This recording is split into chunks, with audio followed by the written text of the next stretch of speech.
Yo, what's up, fellow geeks? Welcome back once again to, the Phantom Geek Zone, the show where it's just about two geeks. Who know nothing about comic books, but we do comic book movies anyway. Yeah.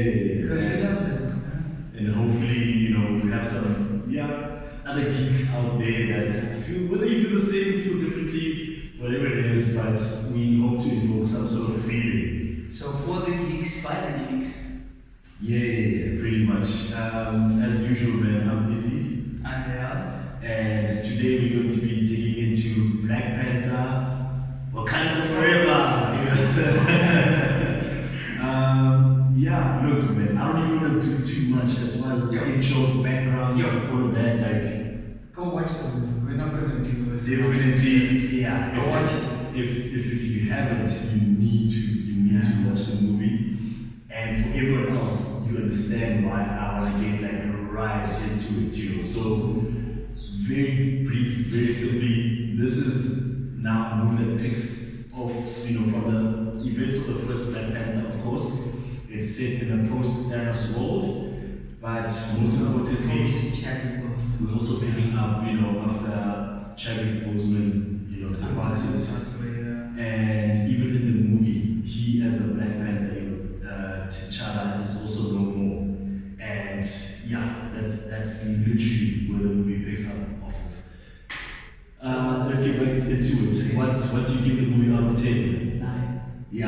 9 out of 10. 9 out of 10. A solid 9. A solid 9. Yeah. If you convince me otherwise that it's more, I agree with you. That's the thing. I can't possible for much. As per usual, we're gonna get exactly into why we feel the way we do. And once again, actually this time around, it will be a back and forth with each movie. So don't ever expect a certain pattern as far as what we touch on first and second. Well, there's no synopsis, so. But with this one, I wanna get right to the highlights, and then we get into everything else. So if I say highlights, my dog, with Black Panther, Wakanda Forever, what's the first thing that comes to mind? Okay, the first one is obviously the first scene, the franticness, and it's Wakanda. You're supposed to be able to do everything. It's the most advanced civilization on Earth, and you can't save your king, and then that tribute. It's the usual Marvel tribute, but it just hit differently this time. They did it for Stan Lee. I think they did it for Tony Stark maybe or something like that. Tony Stark, not Robert Downey Jr., he's still alive. It just hit differently, and the first time I watched it, it hit for me. And I could hear people the sniffing, the sobbing, and it just hit the spot. And I think it was a fitting tribute to the man. Who is Black Panther, who embody that whole culture change in the MCU. Look, without a doubt, I'll be the first to admit right at the gate, as soon as I saw the movie, I literally said, I was like, I don't recall there being a time when another movie had me this emotional this many times. Usually, they'll be the one, believe it or not, and perhaps with the crowd that's here, they may understand more than anyone else. But even Marvel movies, they have their moments here and there where they, hit you, right in the center of your heart. I love you 3000. In Infinity Game. I'm not feeling so well. And of course Tony himself just dying. And there've been a couple of scenes here and there where they get you emotional, but it'll usually be saved for, I guess, the emotional climax of the movie. So it'll be the one, and not even in every movie. One every now and then. This one, it dropped it here and there. This one, fam, they hit me so hard and so many times. I'm not even gonna front about that, And like you were saying, man, they look, going in with what we knew about this, and thankfully, plot-wise, I managed to duck and dodge every last spoiler. But the one thing you could not avoid is the knowledge of Chadwick Boseman's passing. So you knew that in some other fashion, and you also knew that he died before they even filmed the movie. Yeah. So it was inevitable that it would be addressed. You weren't sure how it would be addressed. So that's where there was room for them to surprise you. Yeah, who was gonna be the Black Panther? That's the other thing as well, but we'll delve into that a little later. So I do love how, and that's the thing that has happened with a couple of Marvel movies in their own way, where whatever it is that they're trying to establish, they do it right out the gate. So with this one, there was that matter of Chadwick's passing and of course the Black Panther's passing. The very first scene, we get into it. They were like, hey. It was like, what's my brother's heart rate? Dude, yeah, man. And then Shuri trying to, figure out, again, the smartest woman in Wakanda trying to figure out. The planet. Yeah, as well, trying to figure out, Ish, how can we save my brother? Something's going wrong. And because of our real world knowledge of his passing, we feel the intensity in them. There's certain moments where other movies can only hope to evoke in humans, and that's about how you write it, how you portray it, the actors and everything. With this one, it's one of the few instances where you didn't need to do much to invoke the feeling of the scene. Anything addressing T'Challa's death, we immediately felt because we know it's real and it's final. And I feel like the actors were acting out of their chops because they were so close to the That's the other thing. He was, for those who are not aware, think of the gravitas that he had as the Black Panther. And here's how I knew this guy had gravitas, just as an actor, period. It's not even in Black Panther, a movie that he is carrying from start to finish. This was in Civil War. Mind you, for me, I'd never seen or heard of Chadwick Boseman until I watched Civil War. That's the first appearance of Black Panther that we had. And this guy was in there for a relatively short amount of time, but it's his dad who was in there a little bit. He appeared quite a bit because remember there was a thing about his dad dying in that movie, so he drove that part of the story. Yeah, but the point I'm trying to make is that the main people in there were Tony and Captain America, so it wasn't even this movie. But I promise you, every time he stepped onto the scene, I felt a little something, and I'm like, what's going on? I don't even know this guy, I'm not attached to him, or even Black Panther. I only knew this much about the person. I knew that, man, he's very rich, and he's, strong or whatever. I barely knew anything about him. I cannot emphasize that enough. But from the very first moment he just steps on the scene, it literally felt like he took over everything, and in the best way possible. He had his presence. So he's had the presence of a king. Yeah. That's how I knew that, okay, there's something special to this guy. So now fast forward to Black Panther, Wakanda Forever. Anytime you addressing his death or what the loss means and all that, like you were saying, that same energy his co-stars felt, because when they watched some of the interviews that a lot of them had, even before he passed away, while he was alive, when people were speaking about him, it's almost like they were speaking about someone who was so rich in spirit and in heart. And he embodied that character because, I know you probably heard about it, initially the accents were going to be British, and he fought for them to have a native African accent. That's insane. People can fact check him that, but so he fought for that intrinsically African accent. That is insane. Wow. So shout out to him. And again, for Marvel to listen to him tells you something about the sort of person that he was and the presence that he had. The point being, when the people in the story were talking about the impact of his loss, you can trust and believe that they meant every single word because it's knowing what they actually felt, So again, back to the fact that that's the first thing they addressed, it hits pretty hard. And before long, because we had so many questions, like I said, I didn't know where or how they would address it there. And I wasn't even aware of whether he had even shot a single scene. That's the movie that's what confirmed that he hadn't.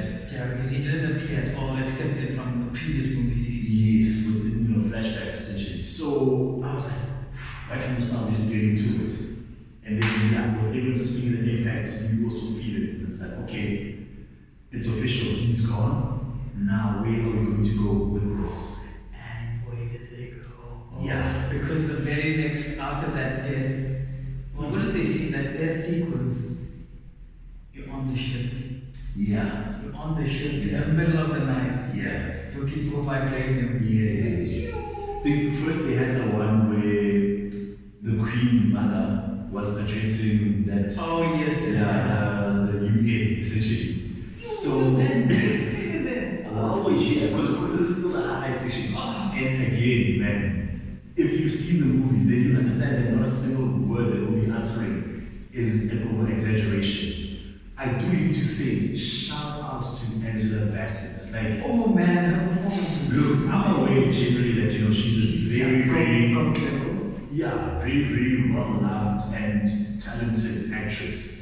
But admittedly, I actually haven't seen too many of her movies. So I know it's well versed with the name, but not the movies. yeah. So it's more third-party accounts that I have. It's more reputation. Yes, her reputation definitely preceded her. And of course, she also made an appearance, in the first Black Panther movie. But watching her in this, I was like, okay, man. In Bad Boys, there's a famous scene with Will Smith where he goes, man, from now on, that's how you're supposed to shoot. From now on, like talking to everyone in the industry, particularly in the comic book universe as well, because there's this stigma where it's kind of seen as, these aren't real movies, these kids movies, this is child's play, there's nothing real or serious ever going on here.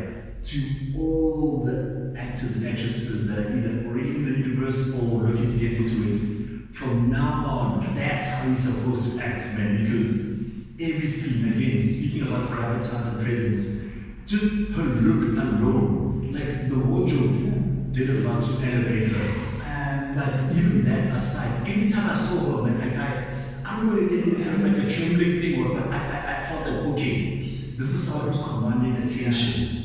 Even with the subtlety of her acting, because if you think about it, she wasn't out there losing her mind or shouting or going crazy. Nah. And that is what we call presence. When people feel that you are there, even without you needing to force their attention to come in your direction, and every single time she appeared, whether or not she was speaking, she carried that with her. And one of the more prominent scenes where she was displaying that is that UNC, because again,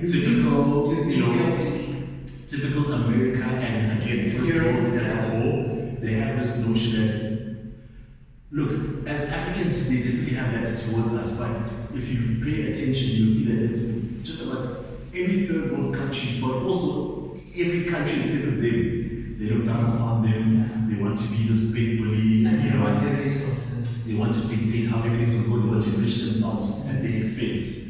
And so that speech where she was like, look, do not mistake, us for like weak people or think that you aren't going to fight back or protect God. No.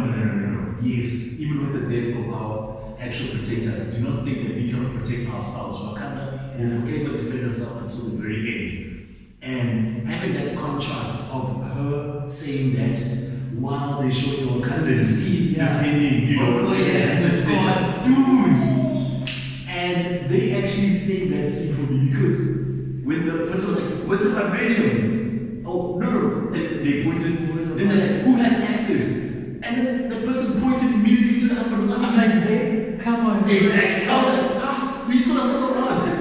But when I saw there was a trap, I was like, okay, cool. And also like the willpower to still show those people mercy after they literally forced their way into your territory. That was just insane. But again, when you have true power, you know that it's not even about wielding it. But sometimes just giving people a little slap on the wrist to remind them that you could have done more should you have chosen to do so. So Angela Bassett, and I know now we're also in a realm where the actors in this sort of space, this is the comic book world, they are being recognized for their talents. She definitely deserves all the nominations you can think of, and like she carried so much on her shoulders throughout this, And everyone definitely had that elevation compared to before.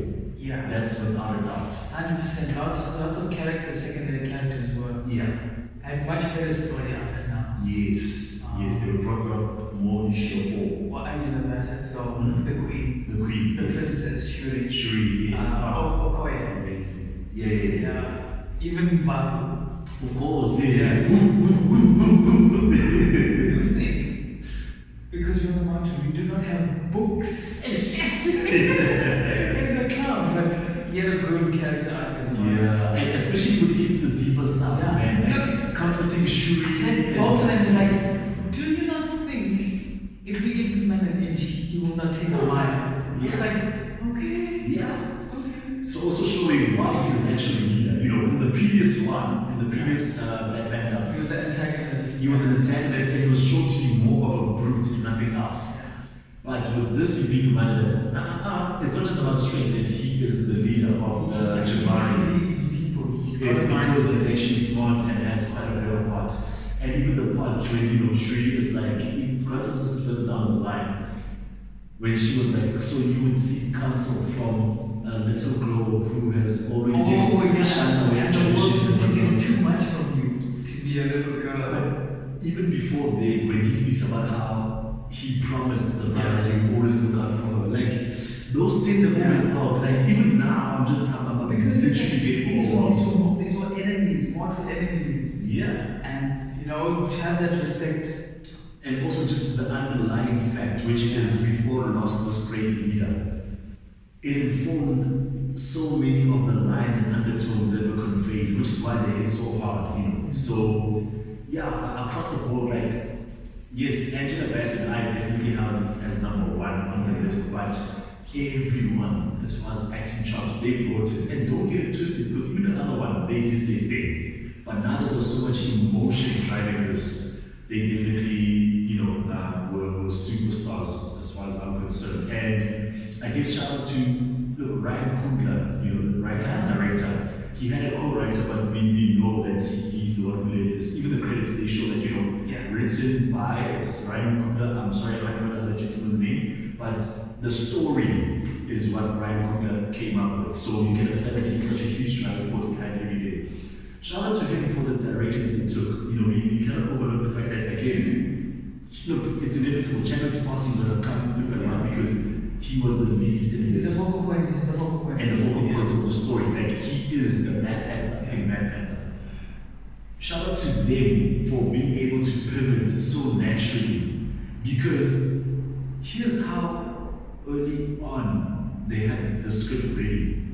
Chadwick Boseman read the original Black Panther 2 script. You know, they were already in talks as far as, okay, here's what we can do, and you know, and I also read that he was so enthusiastic about the direction that they wanted to go into. So it's not a matter of them having come up with this or having started the process long after he passed when he did. No, they were ready to go. He passed and then they pivoted into that direction. When watching this, there wasn't a single moment where it felt like, this is a rushed job, or it's clearly a last minute addition. I was going to mention that it's a very well thought out movie, and the flow is beautiful. Yes. It's not rushed, it's not slow. No. Even though the runtime is 2.5 hours, it doesn't feel like 2.5 hours at all. Yeah, I was surprised because I only found the 2.5 hours thing after my second viewing of the movie, you know, because each time I was just excited to see what's happening. And of course, the second time I was happy to re-experience that emotional journey. And another thing is that, as far as the story is concerned, oh my lord, huge shout out to them for having the wherewithal to go with the ensemble approach. Because if you think about it, right, I mean, with any sort of character, if it's a Captain America movie, he's driving the story. If it's Iron Man, he's driving the story. Black Panther, same thing. So this time around, and of course at this point we know that Shuri eventually took the mantle of Black Panther. So what would you say? It would be her, Namor, and everyone, to her, Nemo, Nakia, the Queen, even with Mbaku and had like small season, but it just felt like a collective effort to drive the story. That's what I'm getting at. The fact that with Chadwick passing, they didn't rush to be like, okay, who's the next leader? And by leader, I don't mean the next Black Panther, but who's going to drive the story? It took really time Exactly. that character grow throughout. Exactly. So, with the absence of a clear leader, they ensure that we're gonna share the beyond just the screen time, but even the storytelling. It will pass on from this person to that one to that I'm one. sure it must have been very emotionally taxing to do these scenes. Yeah. Give us a subject matter and And you know the background story, the real yes. life background story. Yes. So to split that over must have been easier to handle as well. And even for the viewers, that's another reason why I'm giving a special shout out to the fact that they went with that Sambal approach. For the viewers, it also gave us time to process and I guess even mourn that period between the loss of the leader to then another person taking over. Yeah, because a lot of other stories, movies could have easily gone the whole, oh, he's dead, or even say he's been dead for 6 months. We started off with a new Black Panther right from the beginning. We would not have a chance to adjust as the viewer. So they showed real respect to that aspect. So I think we'll probably throw back to it here and there, but for the most part, that kind of speaks to the Chadwick / T'Challa / Black Panther side of the movie. Then there's a whole other side which I did not see coming. Namor. I knew he was there. I knew he was there. I did not know they were going to give him so much love. So much love. I had seen photos of him. And in costume and all of that. So I'm okay. I've seen the comic book side and okay. The adaptation. Yeah. Different to what I'm used to, but okay. I enjoyed it a lot. It made sense in the context of the story. Yeah. No, for me, how they do it nowadays, they have the stills, Yes, and the news posts in particular. So they have the writing, they have the picture of the person. So every time I see that, I'm like, scroll back. So that's the furthest I've gone as far as ducking and dodging. So if anything, I saw sometime beforehand that he featured the movie, but by the time I actually watched the movie, I had even forgotten about him. So it appeared it was a complete surprise. That's the number one thing. Number two, please tell me you remember the name. Tenoch Huerto. Huge shout out. Yeah, I said it in my other first name, but huge shout out to him because he obliterated his role. We always say the movie's only as good as its villain. We've said it many times. Oh my goodness. And the entrance, you just obviously first they tease you because he just took down a whole helicopter. Yes, that's emotion. Yeah. And then he just comes out of the water. And there's an emotional moment between mother and daughter. Dude. And he's like, and what I like is his cadence and his tone. Thank you. It's just so amazing. I loved it. This guy's manner of speaking. It was insane. I don't think I've ever had this maybe, and this is at the top of my head, so it won't be the full list, but I can maybe think of 2 people in the entire Marvel universe who had an amazing manner of speaking. For me, it's coincidental that I'm referencing villains, but it's not about villains. It's for me, that's my list across the board. It just so happens that villains at the top. Thanos had an amazing manner of speaking. Ultron had an amazing James Baker. You cannot doubt James Baker, aka Red Reddington from the Blacklist. For those that are familiar. I would even go Red Skull as well. He was cool. He's on the list, but he'll be further down from me. There's no in those two. Yes. 100%. Namor, guys, I might have as the third on the list. I'm not even gonna lie about it. That's if you see it, you know. Yes. And just his intensity. Yes. And what I loved is how he was able to translate that, no pun intended, with both languages, whether he was speaking English or whether he was speaking Yucatan Mayan. Yucatan Mayan. In each language, he had this, and once again, these are the subtle things that explain why this person is a leader beyond just having powers. Because as a leader, you need to be able to motivate people. You need to be able to really speak and inspire a crowd. And So it's like it was shape where they listen to you. War. Yeah, dog. Just had that headdress on, Oh, and he's man. like speaking on his throne.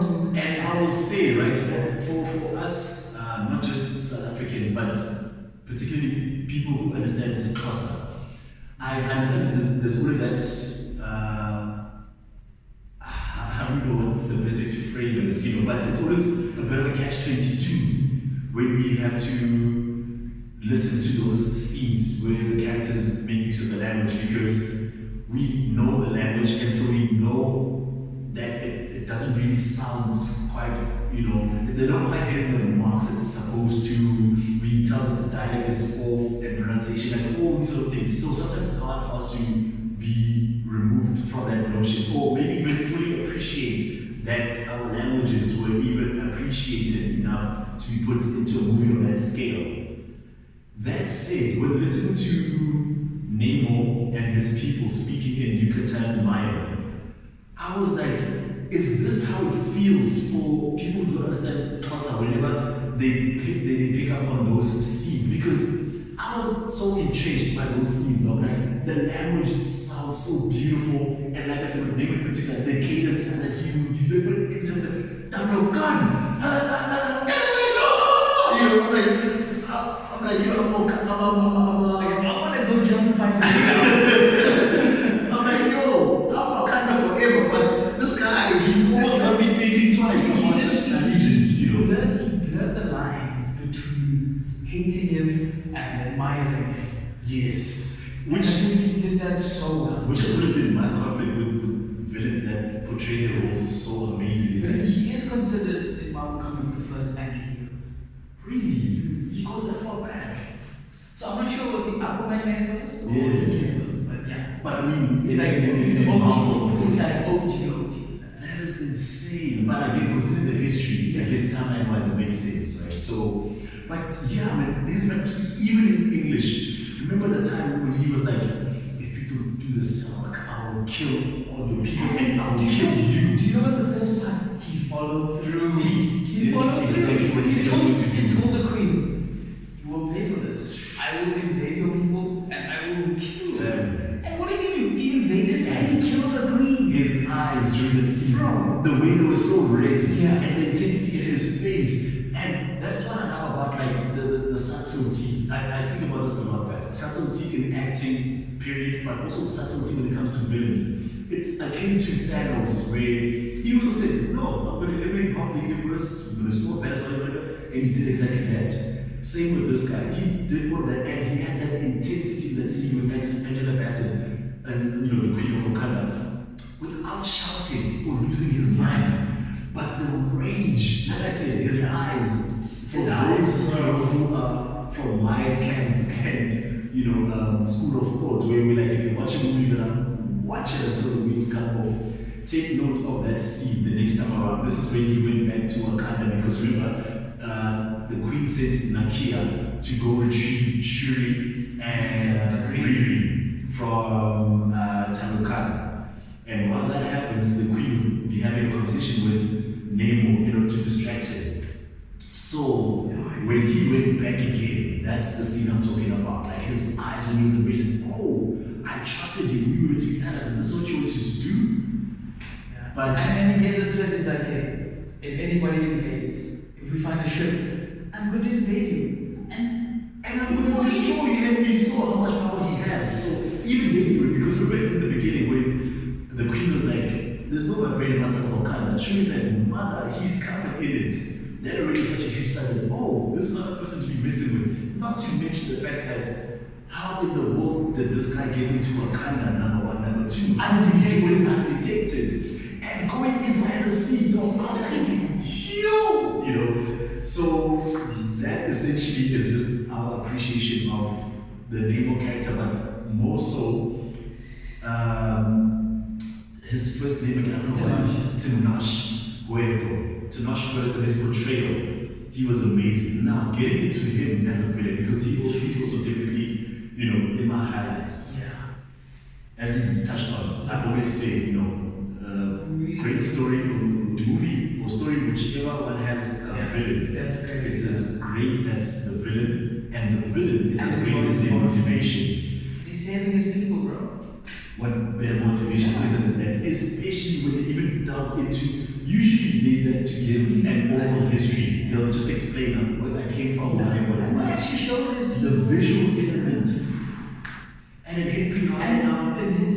Oh yeah, you say? Okay. The other thing that adds to how hard that particular scene hit, which was a very long scene, and I remember the first time, I almost got lost in it, and then I was like, no man, it felt a bit jarring because I'm like, we veered a little too far from the main story.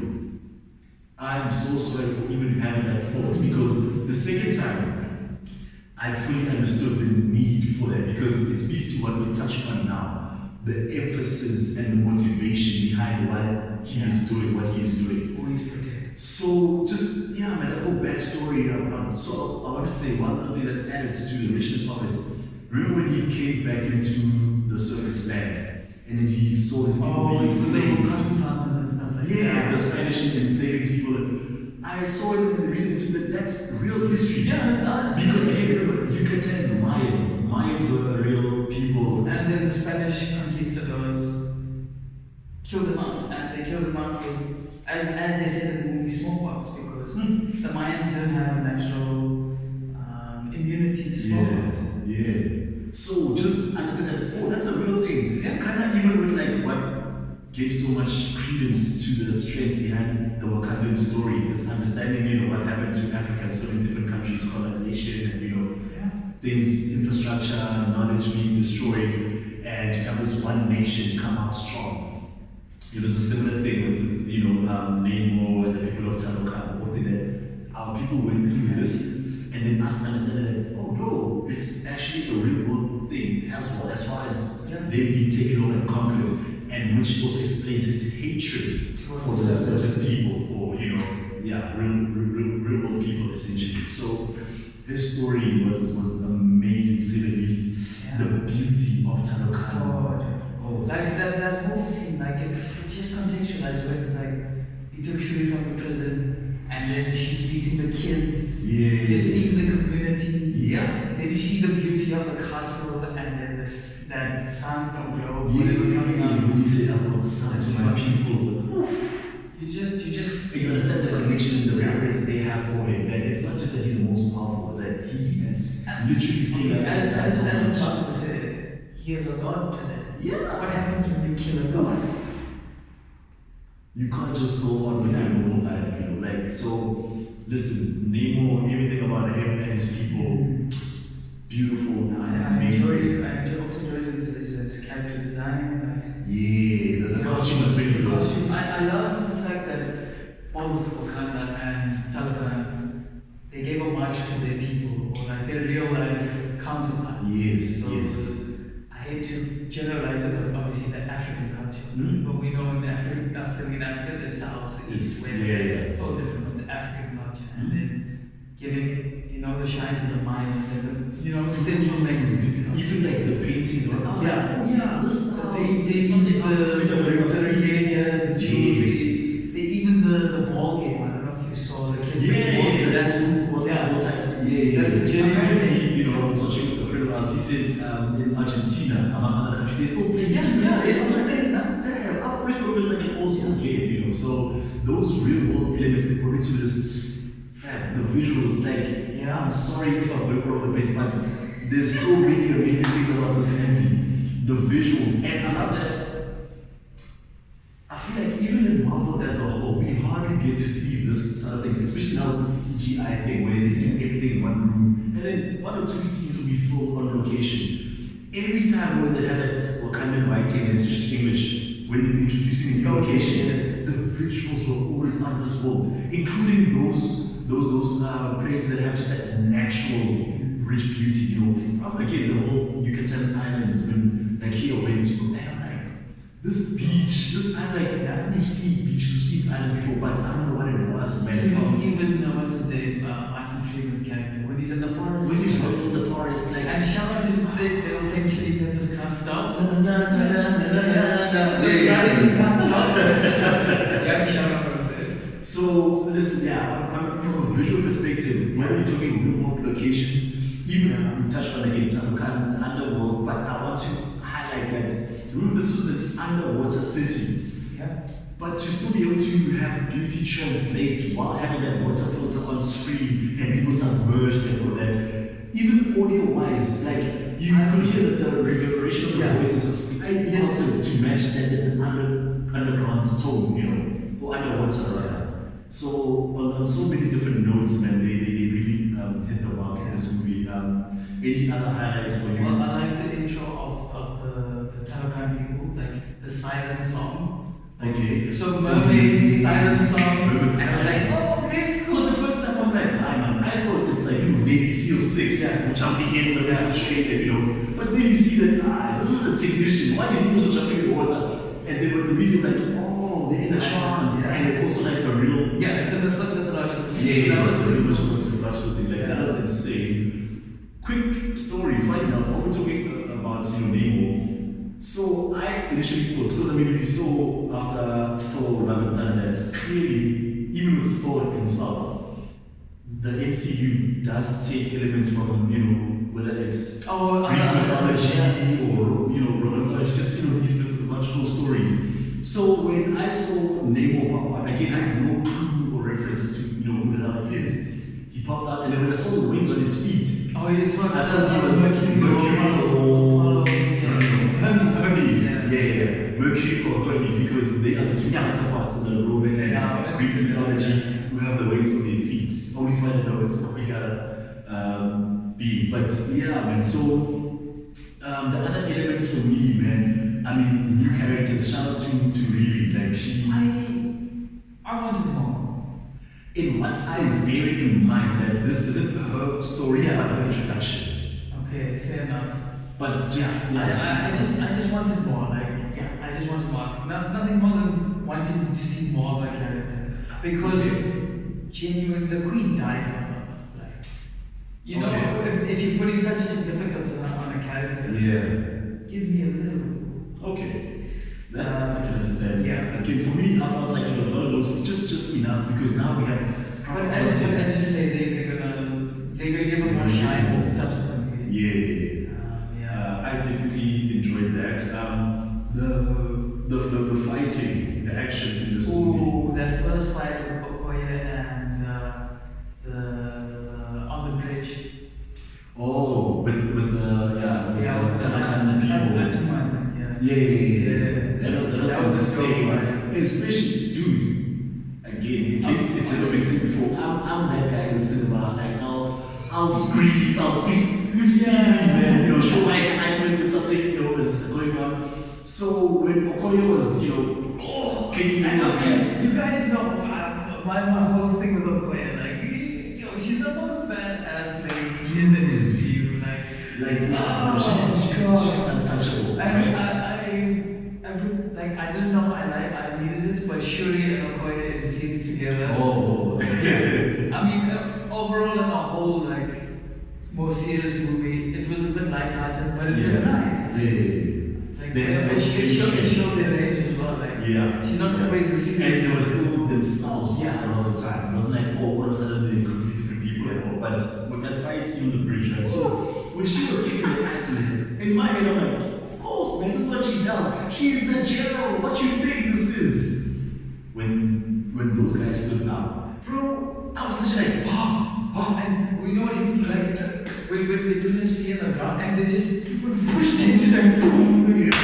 No, the shockwave effect was really cool to see, but just that fact when they stood up, I mean, I hated it in the moment, but I love that it was an emphasis of their strength because it's like, okay, now we're in a whole other ballgame. Because even they look, because you really like, what in the world is going on? Is Avatar crossover with MCU? We have to address it. I mean, So, but just understanding the sheer strength of the people, and again, it's one of those where it's like, Name was powerful as hell, but when you see the people around them also having that amount of strength, you're like, okay, this is not a nation to mess with, So I love that scene for portraying that. But overall, though, I will say I definitely needed a little more from the action scenes. I understand they were doing this in favor of the story, but with the actions beyond just displaying the strength of the people involved. I don't think I qualified well, like, oof, that was like next level, you know, it would have been nice to see something along those lines. But in any case, let's maybe delve into some of the other characters in there as well. Any particular thoughts on the director, you know, Martin Freeman's ex? Also, while we're here, I don't know if you know, but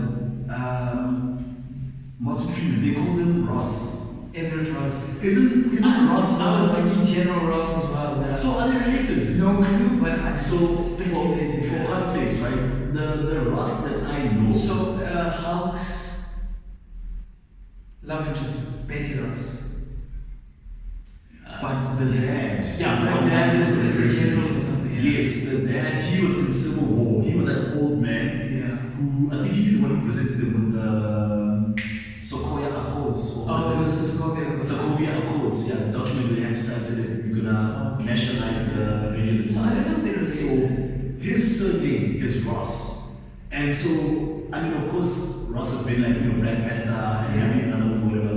His name never really, you know, hit my ears like that. But this time around, when they were saying I Ross, also heard it on that. it's only the first time I like, man, is there maybe only revealed? I thought maybe you already know, but okay. So his ex-wife in the movie, did you say Madam Hydra? Madam Hydra. I think Have you said it already? Yeah, they haven't said that thing. Oh, Yeah. okay. Because so again, context in Tuesday yeah, portrayed by the amazing Julia Travis. She was in this character form. She first appeared in Winter Soldier. Yeah, Falcon and the Winter Soldier. So in the series. The series. And then she was in Black Widow as well. I can't remember her from there. She recruited, what's her name, Yelena, the sister. Oh, is it? Okay. And then there's somebody else, Taskmaster, I think. Was recruited ever? The only other recruit I remember is from Falcon and the Winter Soldier. So that's the series that they had in there. So that's the guy that first became Captain America after Steve Rogers. And in there, the guy was clearly, I wouldn't honestly go as far as saying bad guy, but he was unhinged. Yeah, he wasn't a classical hero. So when she recruited him, it was clear that, oh, she's assembling a team of the other guys. It's like a Suicide Squad. All the bad guys, if you will. Yeah. So when she was in here being all chummy with Ross, I was like, I think that they married. I was like, you. That was a surprise, but the character portrayal, I was taken aback by it, and I didn't like it because I'm like, no, man, why are you a different person in a different movie? Only to find she was playing him, and then I was like, there you are, now you're being true to form. So, they brought it back and it made sense at the end.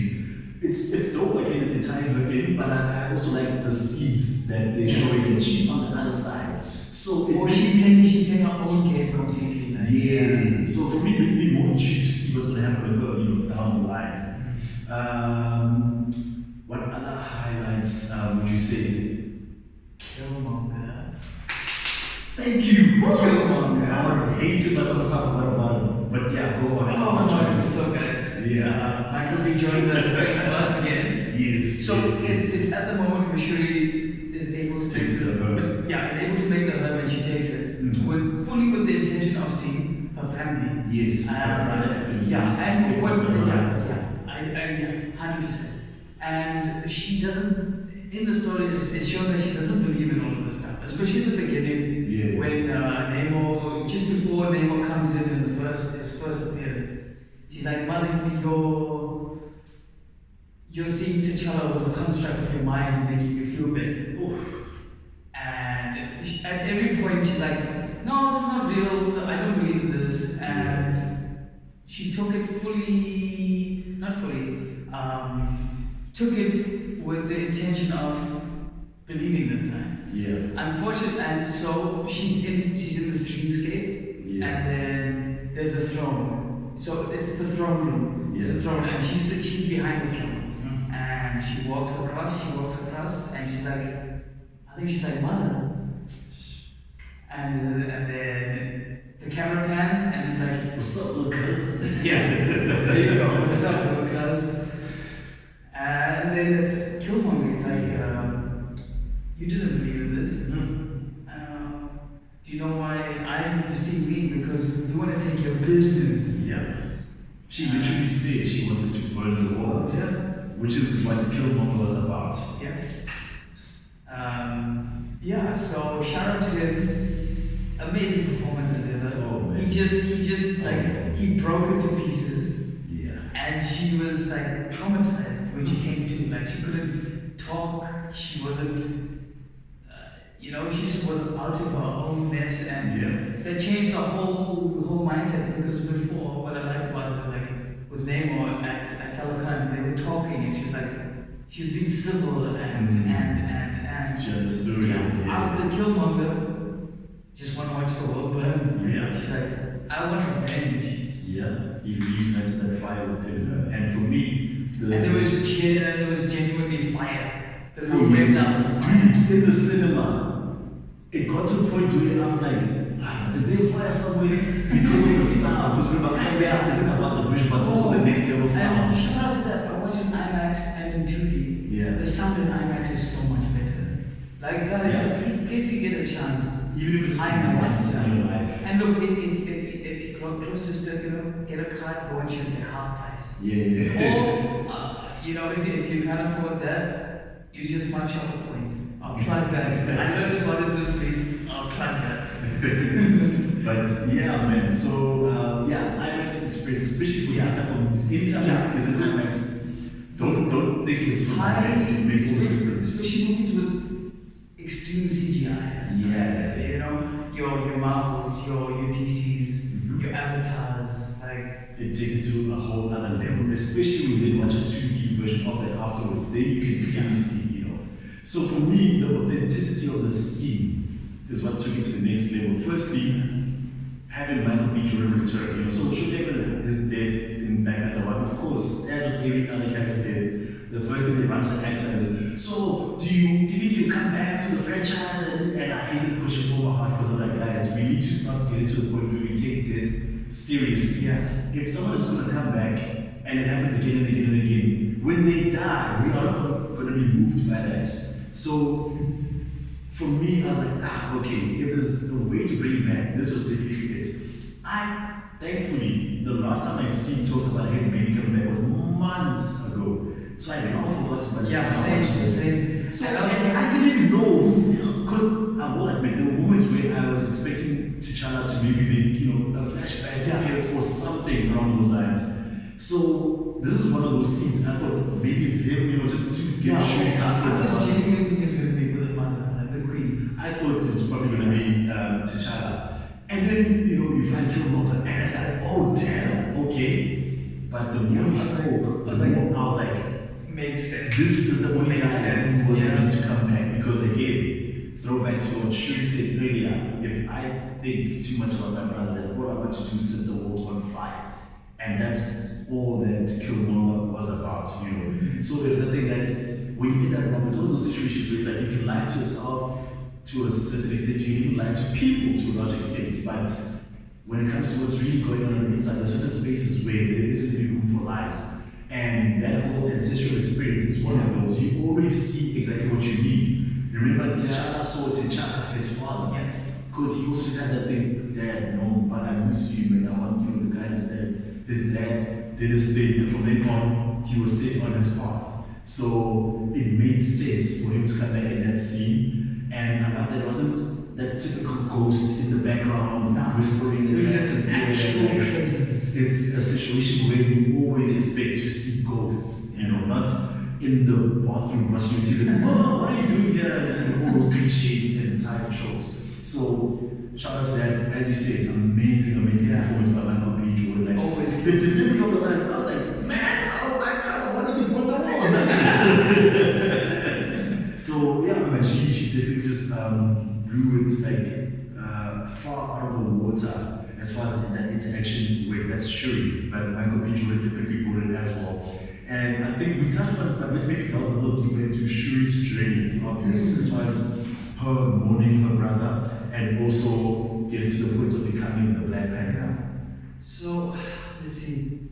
Yeah, I sort of got it at the beginning, the denial-ish, and, doesn't want to deal because I think Shuri, in terms of Black Panther, is actually quite young, like teenage. She's a kid, man. Yeah, she's still a teenager, and I liked obviously when with Talokan, she was, had that maturity, was very measured in her approach, acted like a royal. And the whole thing about set her free, keep me instead. Yeah. Like, yeah.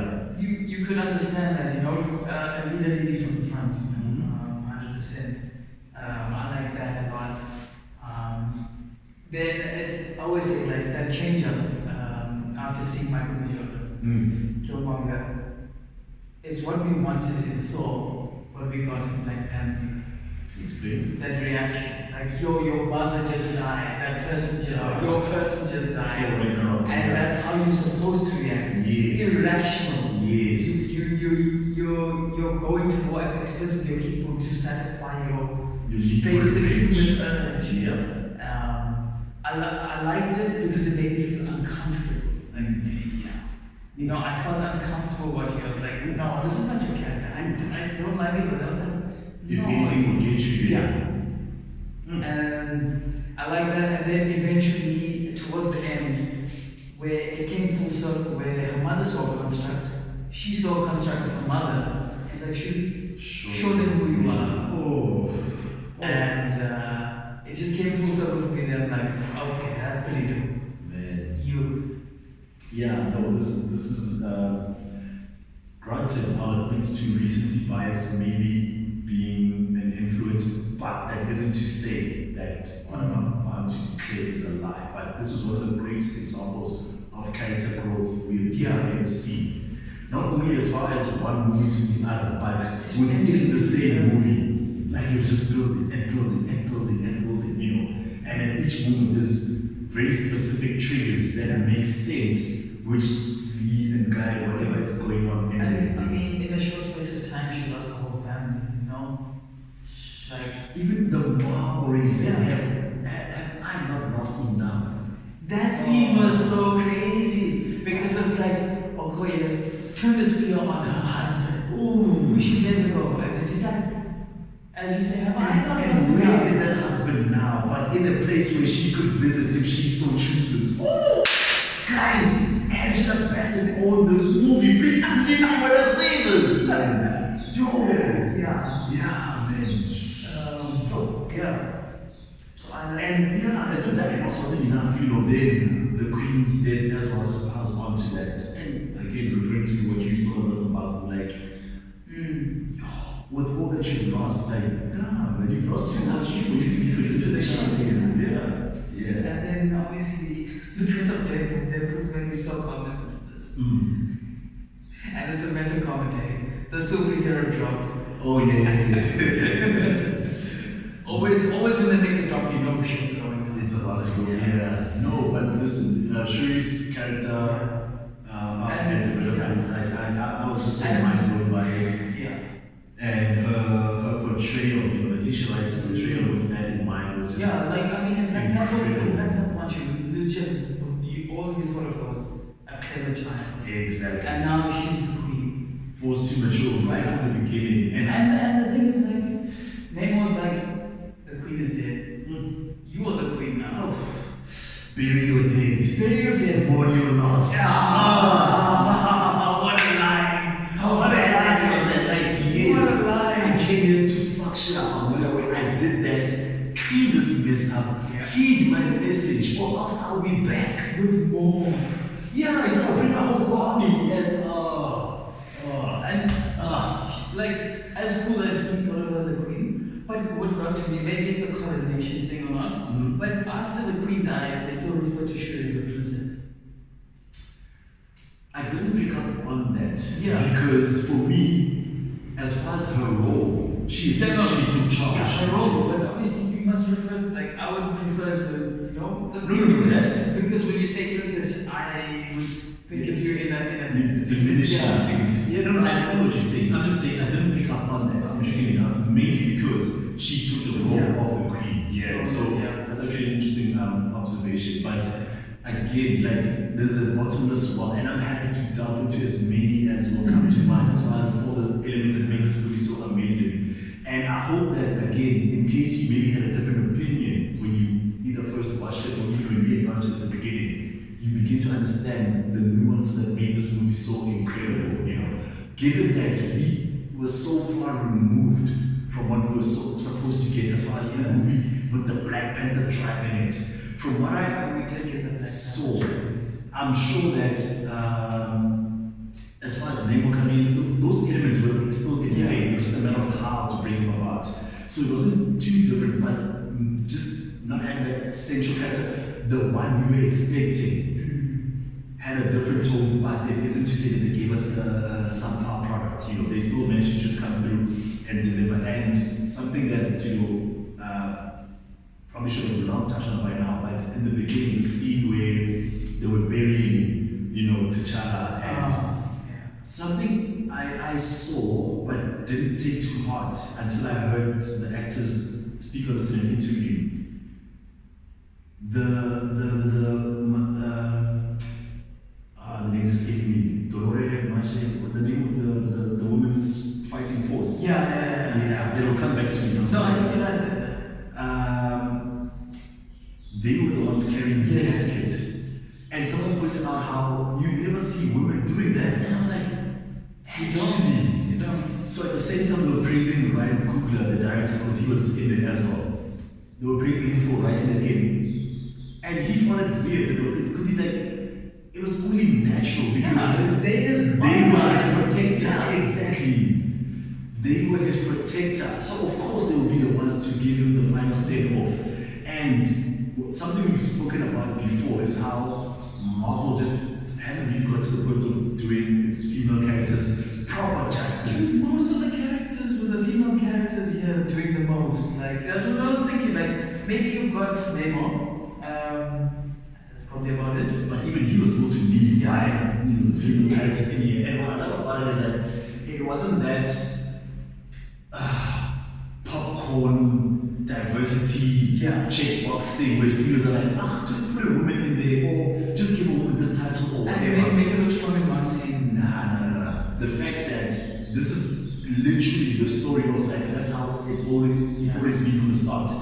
We saw this also in the first Black Panther movie and in any iteration that has appeared in since. So even by the time we get here, we know that you are just being true to the story and the universe you created. It's not some, we're going to sprinkle it in some weird and unnatural way. So anytime you saw any of them being badass in whatever capacity, whether it's commanding, whether it's fighting, stepping into a role, it was natural because it was so true to the character. And I'm like, this is the true meaning of diversity. You don't just sprinkle people because they fit the box, but you justify it at every single point and you make it make sense, And again, Black Panther's always done this, and I hope that for the MCU, there would be a blueprint. I mean, it's been a couple of years, not much has changed, but this should just remind them to wake up. If this shows us anything, and you said it with Doctor Strange as well, you don't need so much comedy in a movie to make it slap. That was my next highlight. That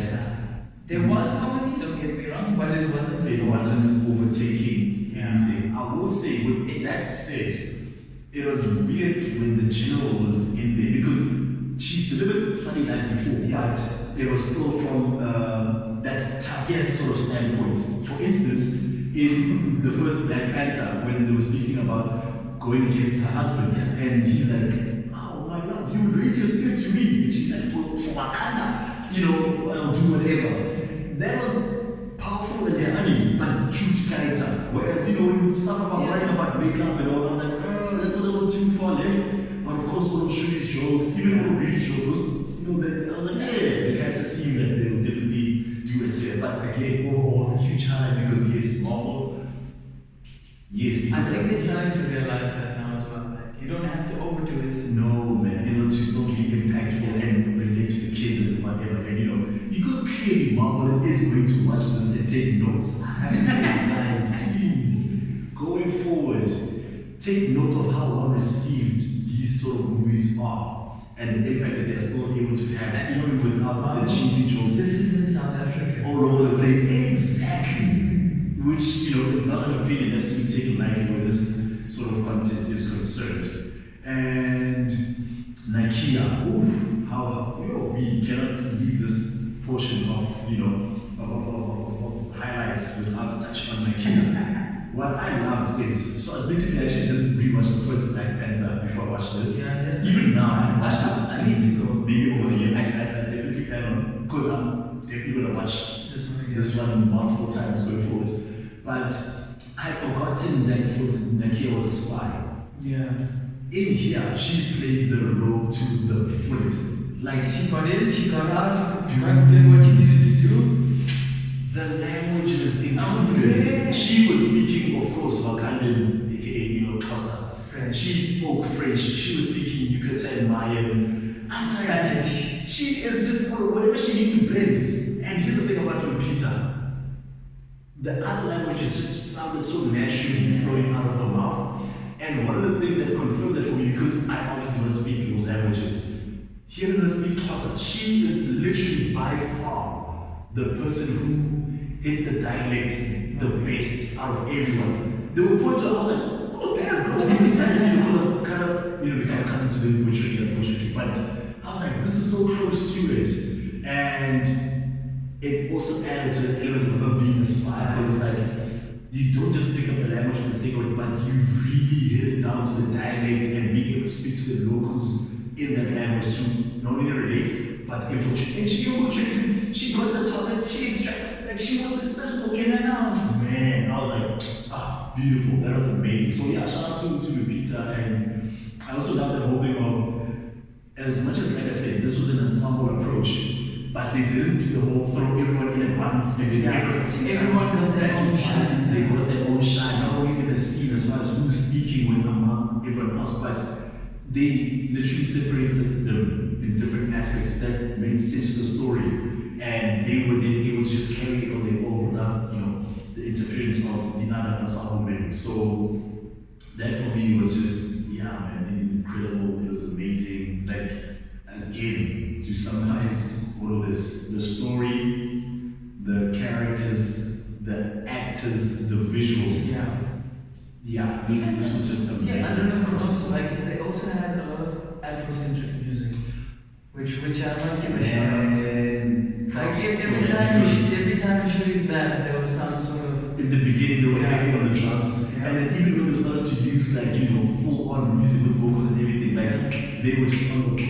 This again might be like top two, not even top two scored movies in the MCU, because here's the thing, they didn't resort to the typical tricks, because what happens with the other ones that we regard as high up there where the music is concerned, they hit you with the nostalgia of it.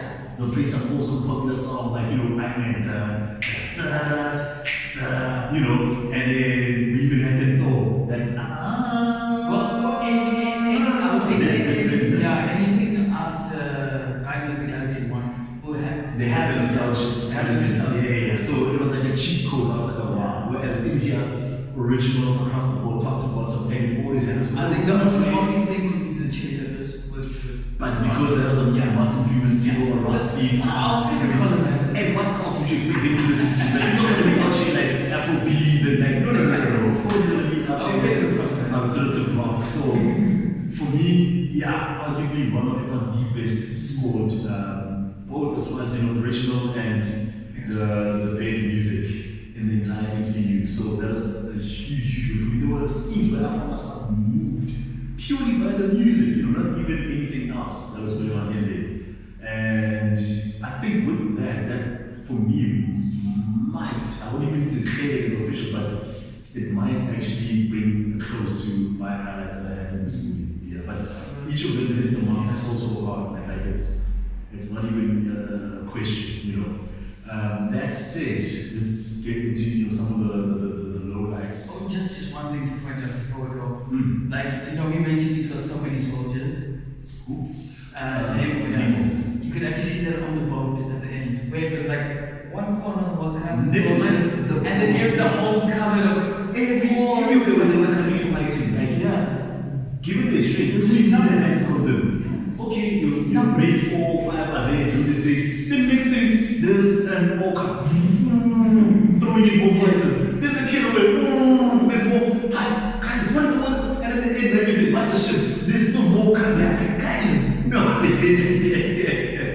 I mean, even when we were there and he was just, Talokan! And, right, everyone, you could see that this is an insane amount of troops in here, so.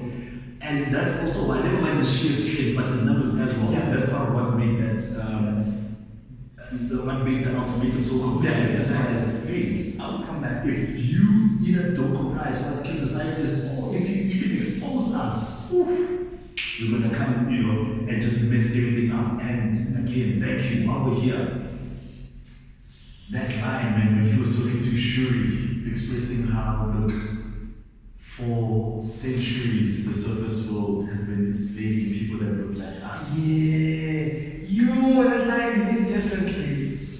I was like, okay, this is a highlight I find in Marvel. Marvel has done so well to give shine on their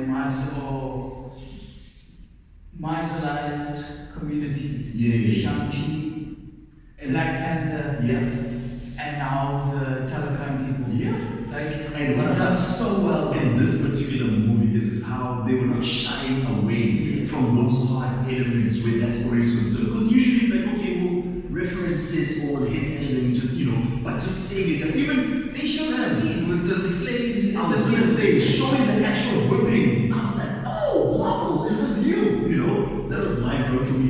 And then if you think about even just the acknowledgement of calling Ross colonizer time and time again, like, for me, that's not a small thing. I'm like, damn, like they actually went there with it, And of course, if you think about the real world implications of it, it's like kind of like what I was saying, that man, these superpowers in the world, any person that does not look like them, anyone that they regard or country they regard to be on a lower level, they will just go do whatever they want and whatever the cost, So to just acknowledge that and have that element of, don't you think it's time we took matters into our own hands for a change instead of just that was also a very powerful sentiment to put out there.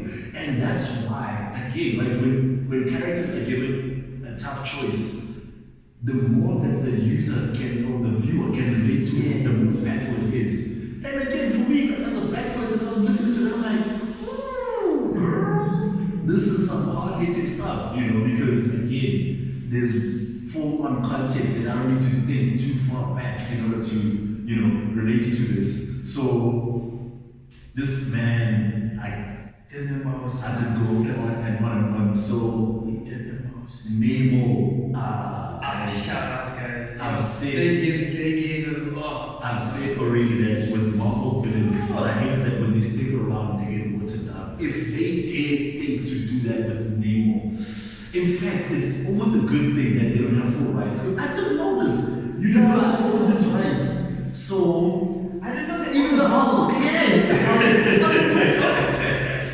So, I mean, as you should be aware at this point, part of why we can have so many of these characters flowing in and out of each other's movies is because Marvel has done their job as far as buying back most of the rights from other studios that had. They managed to buy back Spider-Man. No. They Sony is never. Now they're never. No, they never do that. So, there's a small set of characters that Marvel cannot use on their own because they're still owned by other studios out there. And as it turns out, Nemo is among them. So when they want to use Nemo, of course there has been agreement reached, but thus far they can only do that for shared movies. Meaning there isn't any hope for a solo Nemo movie. And I'm okay with that. I was gonna say thank goodness. Because it will just give them an opportunity to water him down and mess him up. I think they gave him enough background for us to understand. Yeah. And enough meat on the bone going forward. Is there any context, as rough as it may be, where you would like to see him again? No. Because remember there was a big emphasis thing where they're like, why do you think he said that? No, Shuri knows that Wakanda is still going to face adversaries. Now they have an ally in us. So would you like to see that a team up sort of thing going forward, or do you want them to just continue without them? I don't know where they will team up. What if they really hold off until Kang the Conqueror takes over and does his thing? If I don't see him until Avengers 5 or 6, I don't know. Not Secret Invasion, the one, Kang the Conqueror one. Yeah. That's fine. Okay. That's fine. That will make sense because that's also really where you need the cavalry to come through. Okay.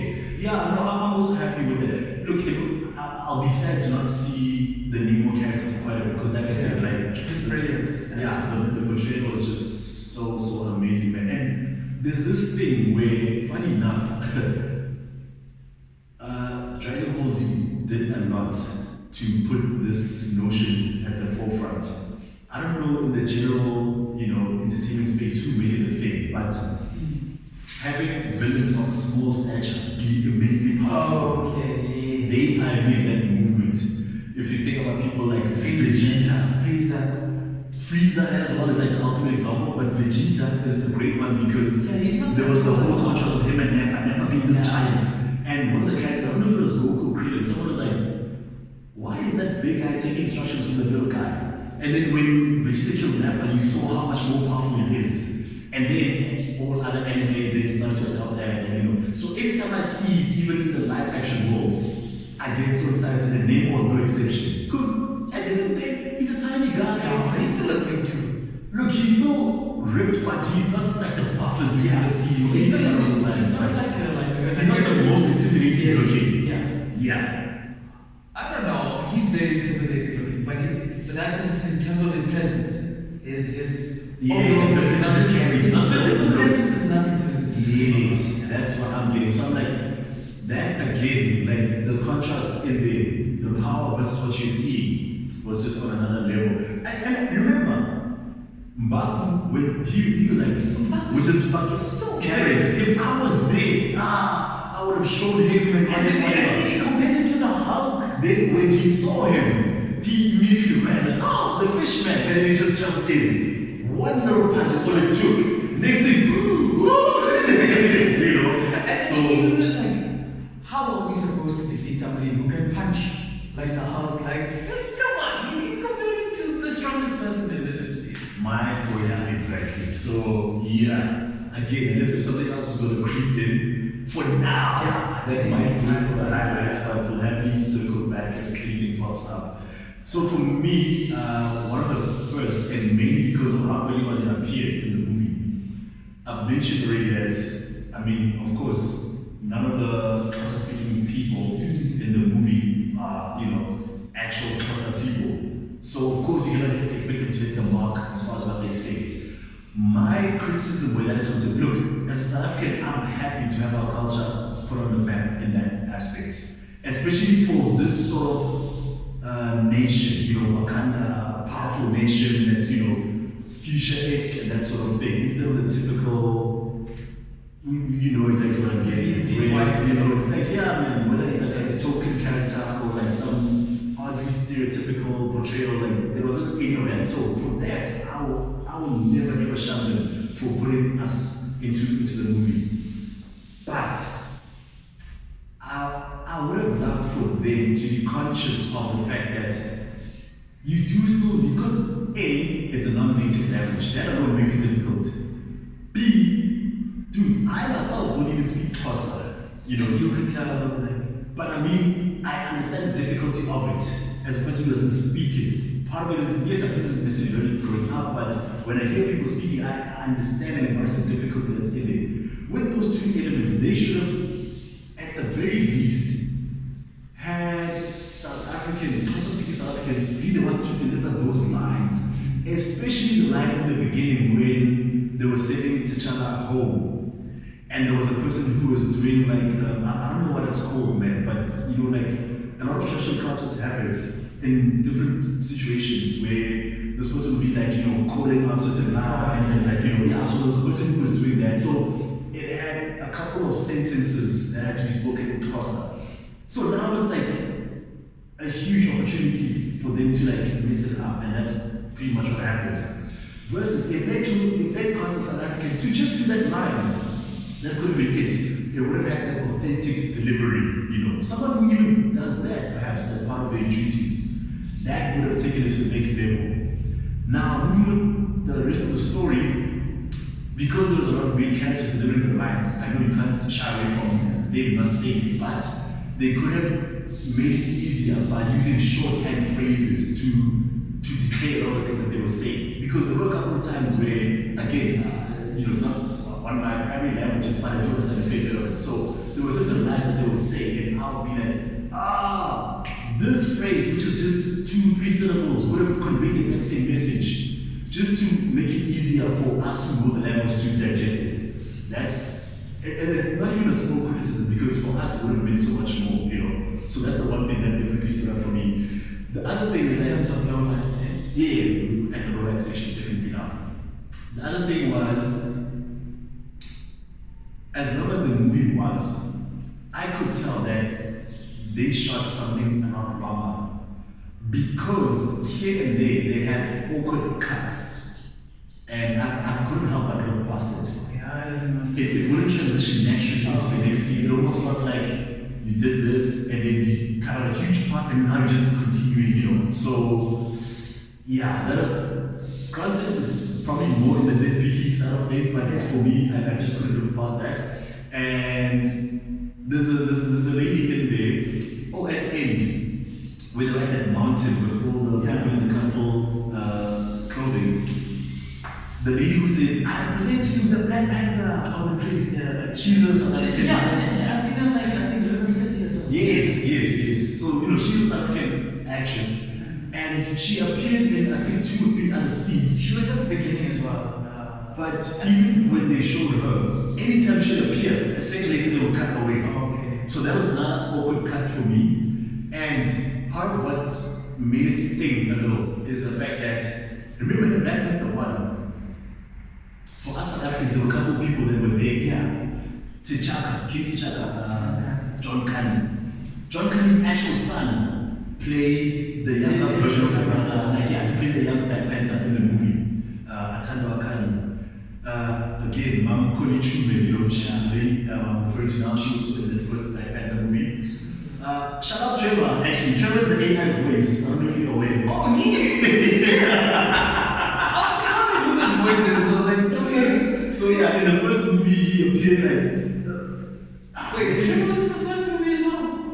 When Ross was like driving the ship or something, someone was in the ship, he was the voice in the ship. Oh, okay. And but I'm sure they did AI thing even at the lab. So but it was very few scenes. And then after Black Panther 1, I heard in his intervention, someone gave him props for that. And he goes, oh yeah, no, I was in there because he, you know. So going into this, I knew. So it was so easy to pick up because A, he was in so many more scenes, and B, he was using his typical South African accent that he uses in his stand-up act. So it was not only his actual voice, but his actual accent, if you will, that I've heard him use multiple times. So I was like, Trevor, you know. So yeah, that's not that okay. At least we still have him here. But the point is, in the first one, there were too many South Africans. This time around, there were not too many South Africans. So there was one person I know. That's only because I watch UFC, former UFC champ. Kamara Usman. So he was one of the gate guardians, you know. The gate guardian, where? So you know when they were. Is this when you enter Wakanda? Yeah. So he was in the scene whereby Maku was like shitting on them. Oh. Okay. And he was the guy's like, watch your tone. Oh. Yeah, so he's Is he South African? No, he's Nigerian. Nigerian. Oh, so African. Oh, okay. I see. Just it's somebody famous from a different sphere. Okay. Now I get you. Yeah. So you know, the number was like cut down quite a bit. So for me, I just felt like, man, the one, because I even thought, maybe John Cunny would appear somewhere again, and you know. So I was like, guys, the one South African we actually had, she should have just been, you know, given proper screen time. So again, just as a local, that was a little thing for me that I felt. On your side. So one, this is maybe more of a nitpicky thing. When Shuri was impaled by the spear. Thank you. She walked straight out and there was it no was blood. dry. No blood. It was bone dry. Okay. Yeah. I mean, you could have washed it like you did with Thor, where they had the golden blood. You could have done maybe purple and explained it away. Just something. Yeah. The fact that not even a single drop or whatever, that I did not like. I feel like there was another fight. I think it was maybe the one with Nemo on that beach front. Okay. The fight itself I enjoyed, I would say. So again, you know, one of the highlights. But yeah, I felt like a little more blood than just, you know, physical scarring. But just that burn on his back. That was intense. Yeah, that was intense. Yeah. Shout out to Shuri, she's just, that was insane. Anything else that I more time for reading, but that's more foreshadowing. yeah, and I guess just the main thing, like it was so obvious where she was gonna make the purple flower from, the heart-shaped flower. It was Okay. obviously gonna come from the necklace. Not for me. Okay. Yeah. Okay, I will say that it for was me, pretty obvious for me, but it was a pretty but fun surprise. I can't really focus too much. Yeah, and for me, it was an almost low light, but I will mention it still. When speaking of the bracelet, when Nemo gave Shuri the bracelet, I'm like, this stranger that you just met, you giving your mom's jewelry, but given the long-term goal that he had, it makes sense that he wanted to draw her in, and I don't even mean in a manipulative way. Because he did say, when he was apologizing, he said, I'm sorry, I was blinded by the hopes of, our union and so on. So it was just an emphasis on how much he really wanted her to, and Wakanda to be on his side. So, not at all, like, at first I was like, but yeah, it made sense. And yeah, I don't think, if anything, it was 1-2 other days of the max, but again, overall, this movie for me, like, one of the best in the entire series. I can only imagine how much more amazing it would have been if Chadwick was here in this, but it is what it is. He did, he did his thing, and in case it needs to be said, and for those that are unaware, part of what made Chadwick special, again, for those that knew him personally, of course, it's a different aspect of it, but for us, the fans, once he passed, it then came out that pretty much a lot of people, like I said, for me, my first time seeing was in Civil War as Black Panther. But there were a couple of people who were starting to see him in a couple of movies because there was a whole. There was one that won Oscar buzz. The one Viola Davis just couldn't remember the name. He did about 4 movies or so where he portrayed real life people. There's an old school American politician, Thurgood Marshall. There's Jackie Robinson, the baseball player. 21 Bridges. 21 Bridges, but that's pure fiction. But his portrayal was great in the movie. There's James Brown that he portrayed. And then the one you mentioned with Viola Davis, it's a musical type thing. Yes. And he had like violin or something. I'm not sure if it was a real person he was portraying or what, but he did a lot of impactful movies. And it came out that pretty much at the start of all of those movies, he already knew that he had cancer and it was fatal. So every movie that he did, he was very intentional about it, knowing that I want to do something that's going to be meaningful, leave a mark, and I'm not going to do the thing where I do frivolous roles and then hope to do something great. So with all of that and the fact that he actually got a chance to make those sort of movies, there was a time when he was accepting an award and he's like, man, I'm so grateful I wouldn't have been here if it wasn't for a special benefactor. There was a time where I really wanted to get into this school. I'm afraid I can't recall, I'm sorry. But yeah, he says he wanted to get into this particular school, he couldn't afford it, and there was someone who they paid for him, and he went there. I can't recall if he ended up also going to Juilliard, just like a prestigious job school that side. But that benefactor put him on that trajectory to where he ended up becoming a Black Panther. And he was like, and that person's actually in the audience tonight, and that's Denzel Washington. Oh yeah. It's like, phew, Denzel without even being that OG. Dude, not even being deliberate about sponsoring this particular, it's more aware of his money for kids and needed, and that's what it ended up leading to. And that made it such a beautiful, beautiful moment. And of course, this is stuff I knew, like, even before his past, so I've always seen him as like just an amazing figure, Chadwick. And now in passing, when a lot of people are discovering so many of these stories, it's becoming a more and more special thing. And so I think that this was such an amazing way to honor him, like the way this book was put together, respecting his memory and also continuing in a way that acknowledges his presence and what he's contributed. Like, I couldn't have asked for a better product. So again, Ryan Coogler, Marvel, all the main actors, man. Winston Duke who played Mbaku, Lupita Nyong'o played Nakia, Danai Guerrera who played the General, Letitia Wright, again, special shout out because I saw when the movie ended, they gave her top billing. So it's like the ensemble approach.